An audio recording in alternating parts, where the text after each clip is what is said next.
नमस्कार मंडळी, स्वागत आहे तुमचं शेवटचं पत्र या कथेच्या पार्ट 2 मध्ये. तोच रिसॉर्टचा फोटो. अमोल काही क्षण स्तब्ध झाला. हा फोटो तुला कुठे मिळाला? स्नेहाचा आवाज थरथरत होता. ते महत्वाचं नाही, मला फक्त इतकं सांग, तू माझ्याशी खोटं बोलतो आहेस का? अमोल काही क्षण काहीच बोलला नाही. त्या शांततेने स्नेहाचं मन अजून तुटलं. अमोल, उत्तर दे. अमोलने दीर्घ श्वास घेतला. स्नेहा, हा फक्त बिझनेस ट्रिप होता. खोटं. स्नेहा अचानक ओरडली. जर फक्त बिझनेस असता तर तू मला सांगितलं नाहीस. अमोल आता रागवला. कारण तू आधीच प्रत्येक गोष्टीवर शंका घेतेस. हे ऐकून स्नेहाच्या डोळ्यातून अश्रू वाहू लागले. म्हणजे चूक माझी आहे, मी तसं म्हणत नाही, पण तुझं वागणं तसंच सांगत आहे. घरात जोरदार वाद सुरू झाला. पहिल्यांदाच त्यांच्या नात्यात इतकं मोठं भांडण होतं. शेवटी अमोल रागाने म्हणाला, स्नेहा, जर तुला माझ्यावर इतकाच अविश्वास आहे तर कदाचित आपल्याला थोडा वेळ दूर राहावं हवं. हे शब्द ऐकताच स्नेहा पूर्णपणे शांत झाली. तिला विश्वासच बसत नव्हता. अमोल तिच्याशी असं बोलू शकतो.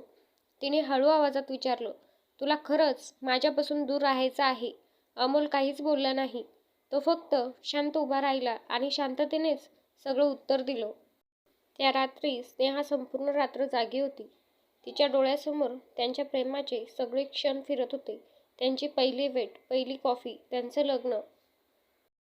सकाळ झाली. अमोल अजून झोपला होता. स्नेहा हळूच उठली. टेबलावर एक कागद आणि पेन ठेवलेला होता. तिने पेन हातात घेतला आणि अमोलसाठी एक पत्र लिहायला सुरुवात केली. ते पत्र जे वाचल्यानंतर अमोलचं आयुष्य कायमचं बदलणार होतं. सकाळचे 7 वाजले होते. खिडकीतून हलकासा सूर्यप्रकाश घरात येत होता आणि टेबलजवळ बसलेली स्नेहा शांतपणे कागदावर काहीतरी लिहित होती. तिच्या डोळ्यातून अश्रू होते, पण तिच्या चेहऱ्यावर एक विचित्र शांतता होती. जणू ती एखादा खूप मोठा निर्णय घेत होती. काही मिनिटांनी तिने लिहिणं थांबवलं, कागदाकडे पाहिलं आणि हळूच वाचायला लागली. पत्रात लिहिलं होतं, प्रिय अमोल, कदाचित हे पत्र वाचताना मी तुझ्यासमोर नसेल आणि कदाचित तू खूप रागावलेला असशील, पण तरीही मला हे सगळं सांगणं खूप गरजेचं वाटलं. अमोल, तुला आठवतं का आपली पहिली भेट? ऑफिसच्या त्या कॅन्टीनमध्ये तू माझ्यासमोर बसला होतास आणि मी तुझ्याशी नीट बोलायलाही घाबरत होते. पण त्या दिवसापासून माझं आयुष्य बदललं. तू माझ्या आयुष्यात आला आणि मला पहिल्यांदाच असं वाटलं की कुणीतरी मला खरंच समजून घेत आहे. आपण जेव्हा लग्न केलं तो माझ्या आयुष्यातला सगळ्यात सुंदर दिवस होता. कारण मला वाटलं होतं की आयुष्यभर मला तुझा हात मिळणार आहे. अमोल, मी कधीच तुझ्याकडून मोठ्या गोष्टी मागितल्या नाहीत. मला फक्त तुझा थोडासा वेळ हवा होता, थोडंसं लक्ष आणि थोडंसं प्रेम. पण कदाचित आयुष्याच्या धावपळीत आपण दोघं कुठेतरी हरवून गेलो. कदाचित माझीही चूक असेल. मी तुला समजून घेण्याऐवजी तुझ्यावर शंका घ्यायला लागले. आणि त्या शंकेने आपल्या नात्यात एक भिंत उभी केली. पण अमोल, आज मी तुला एक सत्य सांगू इच्छिते, जे मी इतके दिवस लपवलं. कारण मला भीती होती हे ऐकल्यावर तू खूप घाबरशील. अमोल, गेल्या 6 महिन्यांपासून मी खूप आजारी आहे. डॉक्टरांनी सांगितलं आहे की माझ्या हृदयात एक गंभीर आजार आहे आणि कदाचित माझ्याकडे खूप वेळ उरलेला नाही. हे सांगताना माझे हात थरथरतात. पण मी तुला सांगितलं नाही कारण मला माहीत होतं तू आधीच खूप तणावात आहेस. मी तुझ्यावर अजून ओझं टाकू इच्छित नव्हते, म्हणून मी शांत राहिले. प्रत्येक दिवस, प्रत्येक रात्र मी फक्त एकच गोष्ट विचार करत होते की माझ्यानंतर तू एकटा पडू नये, तू आनंदात राहावा. अमोल, कदाचित तुला वाटत असेल की मी तुला समजावून घेतलं नाही, पण सत्य असं आहे की मी अजूनही तुझ्यावर तितकंच प्रेम करते जितकं आपल्या पहिल्या दिवशी केलं होतं. जर कधी तुला माझी आठवण आली तर फक्त एक गोष्ट लक्षात ठेव की या जगात कुठेतरी एक मुलगी होती जिला तुझ्यावर खूप प्रेम होतं आणि ती मुलगी शेवटच्या श्वासापर्यंत तुझ्यासाठी जगत होती. तुझी स्नेहा. पत्र लिहून झाल्यावर स्नेहाने ते हलकेच दुमडलं, टेबलावर ठेवलं आणि शेवटच्या वेळेस अमोलकडे पाहिलं. तो अजूनही शांत झोपला होता. स्नेहा हळूच त्याच्या जवळ गेली, त्याच्या केसावरून हात फिरवला आणि हलक्या आवाजात म्हणाली, माफ कर अमोल. तिच्या डोळ्यातून 2 अश्रू खाली पडले. त्या क्षणी ती शांतपणे घराबाहेर निघून गेली आणि अमोलला अजूनही कल्पना नव्हती की काही तासानंतर त्याचं आयुष्य पूर्णपणे बदलणार आहे. सकाळचे जवळजवळ 9 वाजले होते. अमोल हळूहळू जागा झाला. त्याने डोळे उघडले आणि आजूबाजूला पाहिलं. घरात शांतता होती. स्नेहा, त्याने हाक मारली, पण कुठूनही उत्तर आलं नाही. अमोल उठला, किचनमध्ये गेला, हॉलमध्ये पाहिलं, पण स्नेहा कुठंच दिसत नव्हती. कदाचित बाजारात गेली असेल, तो स्वतःशीच म्हणाला. तेवढ्यात त्याची नजर टेबलावर पडली. टेबलावर एक दुमडलेला कागद ठेवलेला होता. त्यावर लिहिलं होतं, अमोलसाठी. अमोलच्या मनात थोडी शंका आली. त्याने कागद उचलला, हळूहळू उघडला आणि वाचायला सुरुवात केली. जसं जसं तो वाचत होता तसं तसं त्याचा चेहरा बदलत होता. त्याचे हात थरथरू लागले, डोळ्यात अश्रू वाहू लागले. स्नेहा, हे काय आहे? त्याच्या तोंडून शब्द बाहेर पडत नव्हते. त्याला विश्वास बसत नव्हता. स्नेहा आजारी होती आणि त्याला काहीच माहीत नव्हतं. त्याच्या डोक्यात गेल्या काही महिन्यांचे सगळे क्षण फिरू लागले. स्नेहा शांत का झाली? ती इतकी उदास का दिसायची? ती नेहमी थकलेली का असायची? सगळ्या प्रश्नांची उत्तरं त्याला आता समजत होती. पण खूप उशीर झाला होता. अमोलच्या डोळ्यातून अश्रू थांबत नव्हते. तो जोरात ओरडला, स्नेहा! परत घरात फक्त शांतता होती. त्या क्षणी त्याला जाणवलं की त्याने आयुष्यातली सगळ्यात मोठी चूक केली आहे. तो लगेच फोन काढून स्नेहाला कॉल करू लागला, पण फोन स्विच ऑफ होता. अमोल घाबरला. त्याने पटकन कारची चावी घेतली आणि घराबाहेर धावत निघाला. त्याच्या डोक्यात एकच विचार होता, मला स्नेहा शोधायची आहे. तो तिच्या आवडत्या ठिकाणी गेला. जुना पार्क, कॉफी शॉप, मंदिर, पण स्नेहा कुठंच दिसत नव्हती. 2 तास झाले. अमोल पूर्णपणे घाबरला होता. तेवढ्यात त्याचा फोन वाजला. Unknown number. हॅलो, समोरून आवाज आला. तुम्ही अमोल बोलत आहात का?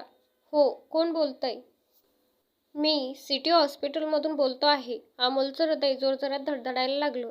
स्नेहा, समोरून उत्तर आलं. हो, स्नेहा मॅडम इथे आहेत. अमोलच्या हातातून फोन जवळजवळ पडणार होता. त्या ठीक आहेत ना? काही सेकंद शांतता होती आणि मग आवाज आला, तुम्ही लगेच हॉस्पिटलमध्ये या. अमोल काही बोलला न बोलता कारमध्ये बसला. त्याच्या डोळ्यात सतत अश्रू होते. तो स्वतःलाच म्हणत होता, देवा, फक्त एकदा स्नेहा ठीक असू दे. कारण आता त्याला समजलं होतं की स्नेहा त्याच्यासाठी किती महत्त्वाची आहे. पण त्याला अजून माहीत नव्हतं की हॉस्पिटलमध्ये त्याची वाट पाहत आहे एक अशी बातमी जी त्याचं आयुष्य कायमचं बदलून टाकणार होती. अमोलची कार हॉस्पिटलकडे वेगाने धावत होती. त्याच्या मनात हजारो विचार चालू होते. स्नेहा ठीक असेल ना? मी खूप उशीर तर केला नाही ना? त्याचे हात स्टीअरिंगवर थरथरत होते. डोळ्यात सतत अश्रू येत होते. काही मिनिटात तो हॉस्पिटलमध्ये पोहोचला. तो धावतच रिसेप्शनकडे गेला. स्नेहा, स्नेहा, अमोल देशमुख कुठे आहे? रिसेप्शनिस्टने शांतपणे उत्तर दिलं, आयसीयूमध्ये. ह्या ऐकताच अमोलचं हृदय जोरजोरात धडधडलं. तो पटकन आयसीयूकडे धावला. दाराबाहेर एक डॉक्टर उभे होते. डॉक्टर, स्नेहा कशी आहे? डॉक्टर काही क्षण शांत राहिले. त्यांच्या चेहऱ्यावर गंभीर भाव होते. तुम्ही तिचे पती आहात ना? अमोल घाबरलेल्या आवाजात म्हणाला, हो, मीच. डॉक्टरांनी दीर्घ श्वास घेतला. तुम्ही आधी का नाही आलात? ती अनेक दिवस खूप त्रास सहन करत होती. हे ऐकून अमोलचं डोकं खाली झुकलं. डॉक्टर, मला काहीच माहीत नव्हतं. डॉक्टर म्हणाले, ती तुम्हाला काही सांगू इच्छित नव्हती. अमोलच्या डोळ्यात अश्रू वाहू लागले. मी तिला भेटू शकतो का? डॉक्टरांनी हलकं मान हलवली. हो, पण जास्त वेळ नाही. अमोल हळूहळू आयसीयूमध्ये गेला. बेडवर स्नेहा पडली होती. तिच्या हाताला सलाईन लागली होती. ती खूप कमजोर दिसत होती. पण अमोलला पाहताच तिच्या चेहऱ्यावर हलकंसं हसू आलं. अमोल तिच्या जवळ बसला. त्याने तिचा हातात घेतला आणि अचानक रडायला लागला. स्नेहा, मला माफ कर. त्याचा आवाज तुटत होता. मी खूप मोठी चूक केली. स्नेहा हलक्या आवाजात म्हणाली. अमोल, रडू नकोस. मी तुझ्यावर शंका घेतली ना?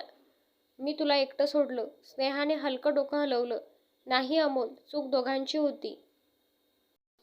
अमोल तिच्याकडे पाहत म्हणाला, तू मला का नाही सांगितलं? स्नेहा शांतपणे म्हणाली, कारण मला माहीत होतं तू खूप तणावात आहेस. अमोलच्या डोळ्यातून पुन्हा अश्रू आले. मी तुला खूप प्रेम करतो स्नेहा. स्नेहा हलकंसं हसली. मला माहीत आहे. काही क्षण दोघे शांत होते. फक्त मशीनचा आवाज येत होता. स्नेहा हळूहळू आवाजात म्हणाली, अमोल, हो स्नेहा, एक वचन देशील? काहीही. मी नसले तरी तू आनंदात राहशील. अमोल लगेच म्हणाला, नको, असं बोलू नकोस. तू ठीक होशील. स्नेहाने हलकंसं डोकं हलवलं. तिच्या डोळ्यात आता थकवा दिसत होता. ती शेवटच्या वेळेस म्हणाली, Amol, I love you. Amol रडत म्हणाला, I love you too Sneha. त्या क्षणी मॉनिटरचा आवाज अचानक बदलला. डॉक्टर धावत आले. पण काही क्षणात सगळं शांत झालं. अमोलच्या हातात अजूनही स्नेहाचा हात होता, पण त्या हातात ऊब उरली नव्हती. अमोल जोरात रडू लागला, कारण त्याला त्या दिवशी समजलं की आयुष्यात सर्वात मोठी चूक कोणती असते, ती म्हणजे ज्याच्यावर आपण सर्वात जास्त प्रेम करतो त्याला वेळ न देणं. आणि कधी-कधी माफ कर म्हणायला खूप उशीर झालेला असतो. आणि म्हणूनच जर तुमच्या आयुष्यात कोणीतरी खास व्यक्ती असेल, तर आजच त्यांना सांगा की तुम्ही त्यांच्यावर किती प्रेम करता, कारण उद्या कदाचित खूप उशीर होऊ शकतो. मंडळी, कथा आवडली असेल तर चॅनलला लाईक, शेअर, सबस्क्राईब नक्की करा. धन्यवाद.